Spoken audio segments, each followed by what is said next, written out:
తెలంగాణలో ఎక్కువ పార్లమెంట్ సీట్లు గెలుచుకోవాలని లక్ష్యంగా పెట్టుకున్న బీజేపీ అంతర్గత కుమ్ములాటలతో సతమతమవుతోంది. ఇతర పార్టీల నుంచి వలస వచ్చిన నేతలకు సీట్లు ఇవ్వడంపై కేడర్ మండిపడుతోంది. బీఆర్ఎస్ నుంచి వచ్చిన మాజీ ఎమ్మెల్యే సైదిరెడ్డికి నల్లగొండ బీజేపీ టికెట్ కేటాయించడంపై అభ్యంతరం వ్యక్తమవుతోంది. అభ్యర్థిని మార్చాల్సిందేనని పట్టుబడుతోంది. లేకపోతే ఎన్నికల్లో తమ ప్రతాపం చూపుతామని కూడా వార్నింగ్ ఇచ్చింది. ఉమ్మడి నల్లగొండ జిల్లా బీజేపీలో అసమ్మతిపై ఏబిఎన్ ఇన్సైడ్ స్టోరీ. పార్లమెంట్ ఎన్నికల్లో తెలంగాణలో ఎక్కువ సీట్లు గెలవాలని బీజేపీ లక్ష్యంగా పెట్టుకుంది. బలమైన అభ్యర్థులను బరిలో దింపించింది. బీఆర్ఎస్ నుంచి బీజేపీలో చేరిన నేతకు నల్లగొండ సీటు కేటాయించింది. హుజూర్ నగర్ మాజీ ఎమ్మెల్యే శానంపూడి సైదిరెడ్డిని అభ్యర్థిగా ప్రకటించింది. ఎంపీ టికెట్ ఆశించే ఈ నేత పార్టీ మారారు అన్నది బహిరంగ రహస్యమనే టాక్ ఉంది. సామాజిక ఆర్థిక సమీకరణాలు అనుకూలంగా ఉండడంతో బీజేపీ పెద్దలు ఈ నేతకు టికెట్ ఇచ్చారు.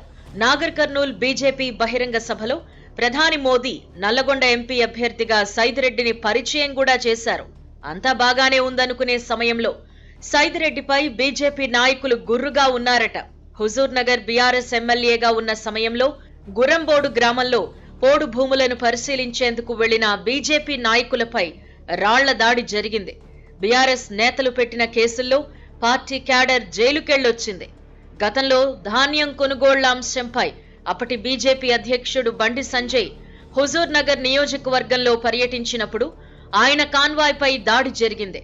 అప్పటి బీఆర్ఎస్ ఎమ్మెల్యే సైదిరెడ్డే ఇందుకు కారణమనే విమర్శలున్నాయి.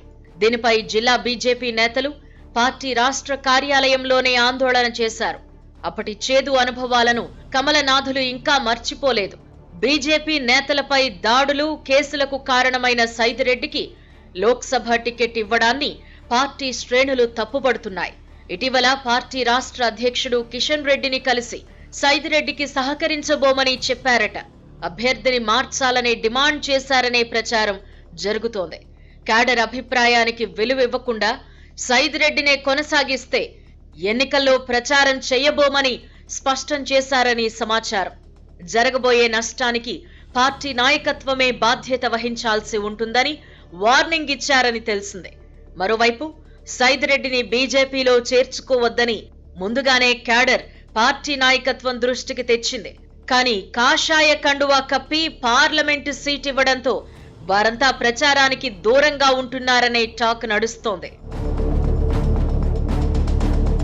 ఇక సైదిరెడ్డిపై వ్యతిరేకతతో బీఆర్ఎస్ ను వీడి బీజేపీలో చేరిన Nereducharla municipality vice chairperson Srilatha Reddy assembly ఎన్నికల్లో హుజూర్ నగర్ నుంచి పోటీ చేసి ఓడిపోయారు.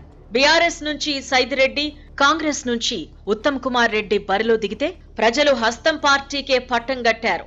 అసెంబ్లీ ఎన్నికల్లో ఓడిపోయిన తర్వాత ఈ నేత కాషాయ కండువా కప్పుకుని బీజేపీ టికెట్ తెచ్చుకోవడం క్యాడర్ కు మింగుడు పడ్డం లేదు.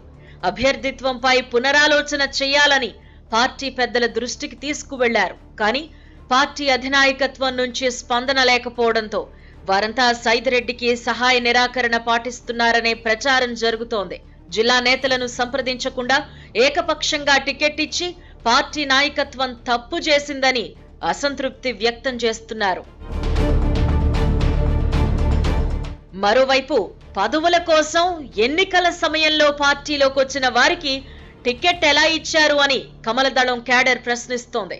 బీజేపీ పటిష్టత కోసం కష్టపడిన వారికే టికెట్ ఇస్తే బాగుండేదన్న అభిప్రాయం వ్యక్తమవుతోంది.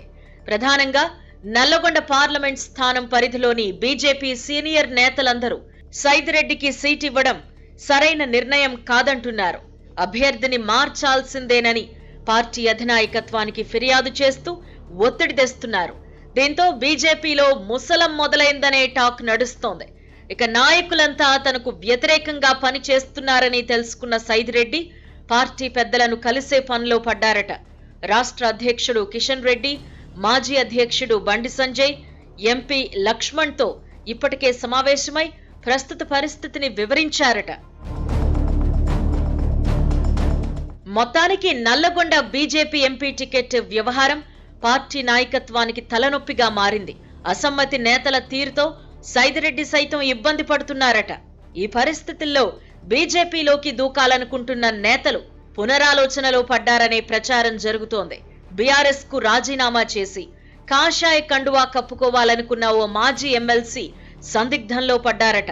కమలదళంలో చేరితే సైదిరెడ్డిని మార్చి తనకు టికెట్ ఇస్తారా లేదా అని ఎదురు చూస్తున్నారట. సీటుపై స్పష్టత వస్తే బీజేపీలో దూకేద్దామనుకుంటున్నారనే టాక్ ఉంది. మరి బీజేపీ పెద్దలు ఏ నిర్ణయం తీసుకుంటారో చూడాలి.